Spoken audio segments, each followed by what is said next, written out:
basically, we living in the Minority Report. Free thought is dead. The robots are taking over, and we're all gonna die.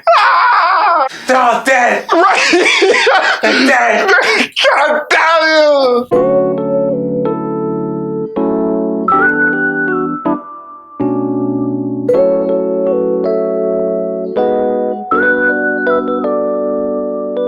What's up, everybody? Welcome back to Cynicism. I'm Eric. It's your boy Dante, man, and today we're going to be doing a review on the Netflix documentary, The Social Dilemma. Quite the dilemma it is. Man, that word is a little bit light for what this actually is. It's a lot going on with this. So, Social Dilemma is a Netflix original documentary that focuses on the evolution of social media and where it stands today and its overall impact on humanity. It involves a lot of Google, Facebook, Instagram personnel, and they're telling firsthand accounts about how they feel like essentially the technology has become out of control in a sense. Sean Baker was in there from Napster. You got former CEOs, like you said, of some of the big social media platforms like Google and Instagram and Facebook. I mean, you had some of the most prominent figures featured in this documentary from those companies. I guess a key moment for me was the way that they symbolized how the algorithms work. They put a visual to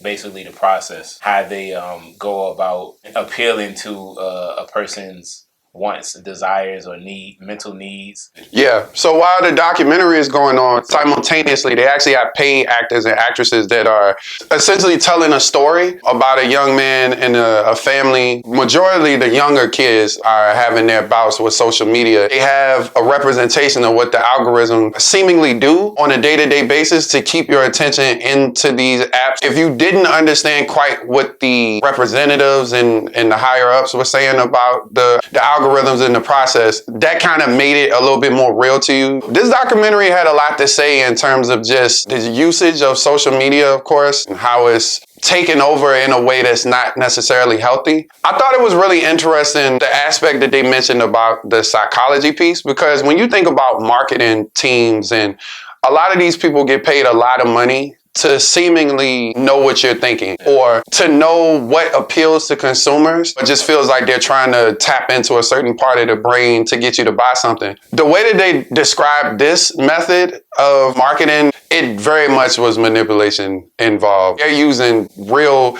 intricate psychology tactics against you. If you're in the industry of people, you're going to need to know how people think and operate. But somehow it just felt dirty the way that they talked about terrible. it. It's disgusting, actually. Yeah. Another key point that stood out to me was one of the guys said that, like, we are the product. Mm-hmm. And that's crazy. Mm-hmm. They really make it a point to make you really aware that you are clearly a product. Like I said, just the way that they described it here, it just seems so unethical. Yeah, invasive. Yeah. A lot of the points that were being made in the film is things that I've considered before, but I've never seen it so explicitly stated, like the way it was in this documentary. It's like you're aware of how addictive social media is. I know most adults are. I feel like a lot of this would be like very beneficial for a lot of teenagers to watch, just to like step outside of their own psyche to see what's going on. I feel like it's easier for somebody like our age to not be as addicted to it. Correct. Because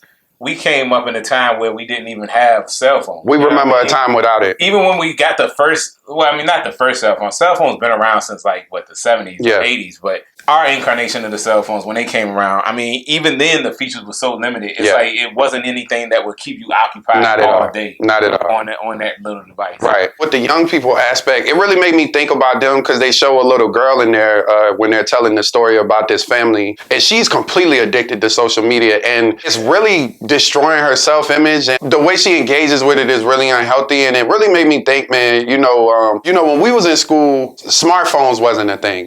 People had cell phones, but smartphones wasn't a thing.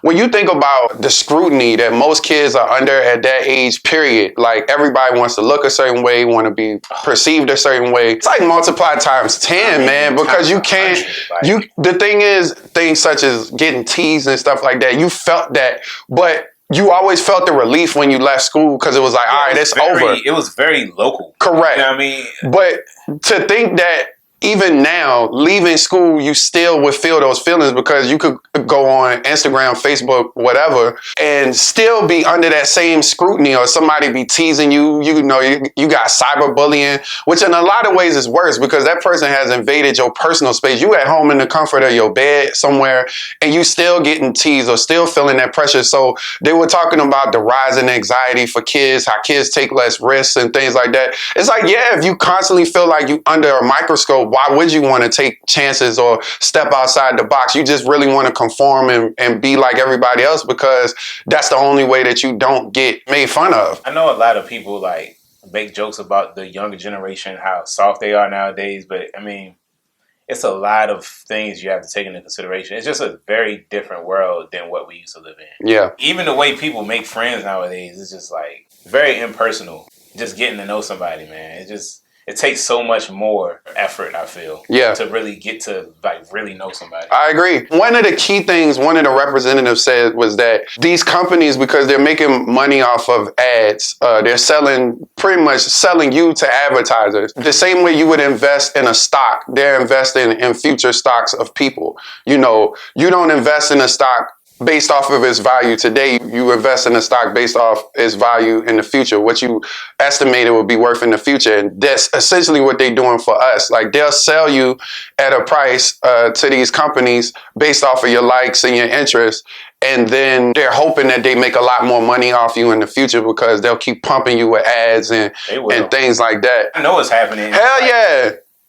It's like you can't even like stop. Right. It was you know how people will be like they'll Google something and then they'll go on Facebook and it comes up in an ad, or they'll go on YouTube. I was like, yeah, it's intentional. Yeah. And they're so blatant about it too. They don't even try to hide it. Ain't no subtlety at all. It's just, hey, you were just looking at this in this app, so I'm gonna put it right here in your face while you're looking over here. That's the wild part. They're connected. Another point, this wasn't in the documentary, but I know for a fact that my phone can hear me. Like, I know that for a fact. I know that sounds creepy, but there have been times when we've talked on the phone and you be like, yo, man, when I talked on the phone to you, like, let's just say, for instance, we were talking about going out to eat, then all these food ads start popping up, or I'll be talking about some shoes or something, then all these shoe ads start popping up. That shit is crazy, man. We know this stuff, but for some people, it's hard to disconnect. The people that actually worked at these companies that have seen behind the curtain, they've admitted that knowing the psychology, knowing all the tactics that they use, they still have been addicted to it. Like, that was crazy to me. Like, man, it's forces at work here that even knowing the tricks of the trade, you still could fall susceptible to. Technology is constantly evolving, so it's like, I question where we'll be like in another 10 years. Honestly, social media isn't even the only problem. It's just one of the many. Media in general is a problem right now. Yeah. Whether it be political, religious, any form of media that backs any particular narrative. Like, that shit is dangerous. Man. Yeah. On a smaller scale, it's infecting us, right? It's creating anxiety, it's creating depression, it's creating poor self-image. That's on a small scale, and that's not good neither. But the larger conversation that they were having is due to how it's impacting the world at large, in terms of causing discourse, in terms of causing polarization between people. Basically, everybody's news feed is customized to your interests. So we're not all receiving the same news. You're basically receiving news that reinforces your beliefs and point of views, which is not how the world works. You know what I'm saying? So it's kind of creating this gap between people where, because they've been reinforced over and over and over again to believe what they feel is true, they don't want to hear anything that anybody else has to say, and it's creating this situation where, I mean, it's good old-fashioned tactics, divide and conquer, you know what I'm saying, causing chaos. And the more you see other people sharing the same opinion, the more validated you feel in feeling the way that you do. It's like brainwashing. Basically, essentially, they were talking about the spread of fake news, you know, not even just your points of views being reinforced from a credible source, but from uncredible sources that are reinforcing a lot of just ridiculousness. And they did this whole thing about Pizzagate where this dude thought that it was a pedophile ring in a pizza place in their basement, which didn't exist. They didn't even have a basement. Niggas showed up to stop the pedophile ring and straight up got hemmed up by the police. Like, that shit was crazy. Yeah, because when they asked him what he was doing, he was like, yeah, I'm checking for pedophiles. And they was like, one of the officers was like, what is he talking about? He was like, he's talking about Pizzagate. Like, he already knew. He's like, this dumbass bought it. You know, another thing, man. There's so many things. Yeah, right? It's a lot of variables. It's a lot to unpack. Even just the platforms in which we're able to access social media. Like in the dawn of, the social media sites, we had cell phones and we had computers, but we didn't have them like so readily accessible the way we do now. Yeah. Like, just able to constantly have it in our hands. Yeah. When MySpace first came out, we had to go home and get on our computer to access it. Right. And, to upload pictures and... Yeah. And that's exactly what I was thinking. How when we were growing up on the edge of the smartphone age, prior to that, like a lot of my activities in terms of what I did that consumed my time as a kid were kind of self-regulated, right? Because I didn't have them on my person at all times. If I wanted to get on the computer, I had to go home to get on the computer. I didn't have it with me. If I wanted to play a video game, I had to go home and get on a video game. You know what I'm saying? So in a lot of ways, it self-policed itself because it wasn't readily available. For me, man, in terms of this film, was to really see the people that worked at these companies, and they're not regular employees. These were higher up people, CEOs, high-ranking folks. One dude was a president of Pinterest at one point, for God's sakes. To hear them tell you that it's a problem and it's out of control. A lot of them have seemingly left the industry as it stands today for ethical reasons. Like, they feel like it's becoming an ethical problem.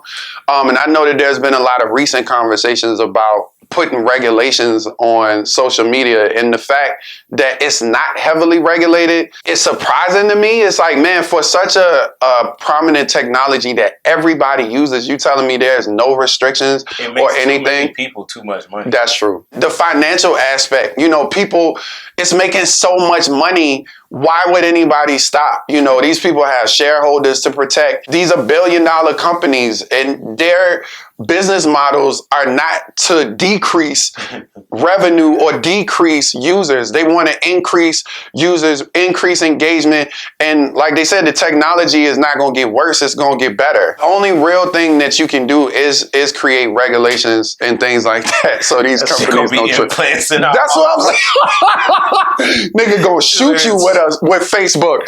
Like, that bitch gonna be in your arm glowing and shit. One last thing I will say is a takeaway for me, man, that I've noticed for quite some time. Mark Zuckerberg, he is not well media trained at all. I understand he's the head of Facebook, but they really need to get a new spokesperson, because every time he talk, regardless if he guilty or not, that nigga look guilty every time. He be sweating, he be stuttering and shit. That's what she asked him a question. She was like, yeah, so let's get right to it. Do you think that the Russians hacked the election? Well, when you say, I'm like, God damn, nigga, how many crimes did you commit? Like, even if you was innocent, you look guilty as fuck. People be calling him a lizard. Alien lizard. I've heard people refer to him as like an alien and a robot. Oh, yeah. I heard. I don't know why. Even when AOC was grilling this nigga at that where they were talking about regulating Facebook, and she had all these questions about ad dollars and if they were actually regulating the ads that come through for elections, he was stuttering and bumbling the whole fucking time. I'm like, man, he just, he don't do well under pressure. Man, he ain't got no control over this shit, though, boy. You can tell he done lost control. So overall, okay. This man, nigga, I know how to talk. Just making sure, man. Just make sure you know where we at. My thoughts, okay, man. cool, brother. My bad. No disrespect, player. So overall, The Social Dilemma, a very interesting, somewhat enlightening, informative commentary on just social media as a whole today. Damn, this is tough to rate.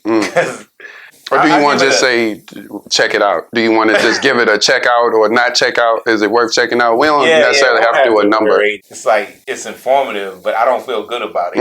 Yeah, I hear you. I definitely would suggest you all check out this movie. I think it's very beneficial. especially if you're somebody that seems to be really heavily involved in social media. For me, I really enjoyed this documentary. They didn't say a whole lot of things that I had never known, but the thing that this documentary did do is it went into detail in a lot of ways that I didn't know. To hear the people that helped design this industry and help mold it tell you about, pretty much essentially give you a behind the curtain look at how they do this stuff, was very interesting to me. You know, I didn't walk away from this feeling depressed. It's certainly a heavier topic, but it's not something that can't be regulated, or it's not something that can't be fixed. I don't feel like it's out of control to that degree. The time starts now, though. I will say that, people need to start really looking into putting regulations on a lot of the capabilities of what they can and can't do. Obviously, if you're a person that uses social media, which you probably are, you'll find this documentary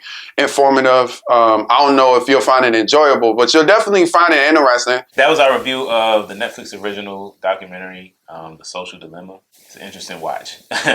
But at any rate, hope y'all enjoyed that. And as always, don't forget to like, share, and subscribe to our channel for additional content. And if you would like to see us review any movies or trailers or series, don't forget to drop a comment below. Absolutely.